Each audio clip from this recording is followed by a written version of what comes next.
some of the other things that I thought I might talk about are side effects of pulmonary fibrosis. So, what happens as your pulmonary fibrosis gets worse? What kind of side effects have I experienced? And then what are some of the other side effects that I'm familiar with or have heard about? Because those are the kinds of things you might read on the internet, but sometimes it might be helpful to hear from someone rather than just see the side effect is X.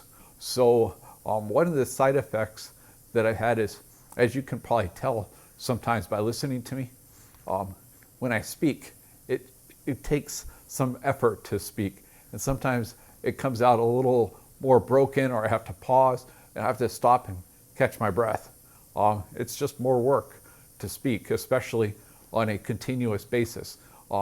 It's just the reality of it. In addition to that, one thing that's been happening increasingly is that my temperature regulation is decreasing. So, when it gets cold, I get cold a lot more easily than everybody else in the family now, whereas that wasn't the case. When it gets hot, I get hot a lot more easily, and I don't cool down as efficiently or as effectively as I used to. So I'm either rushing to put on multiple layers because I'm too cold and I can't keep my hands warm, or it starts heating up and I can't tolerate sitting in direct sun when it's really warm outside, or I start feeling really bad.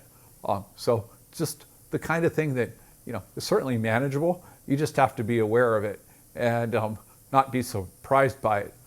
One of the things that has also been a challenge is cognitive function is sometimes not as much as it would have been before. So like I start getting tired and then my brain just doesn't work as effectively as it would have before. It's easy to forget things or to not remember the right date, or time for something, and that's challenging.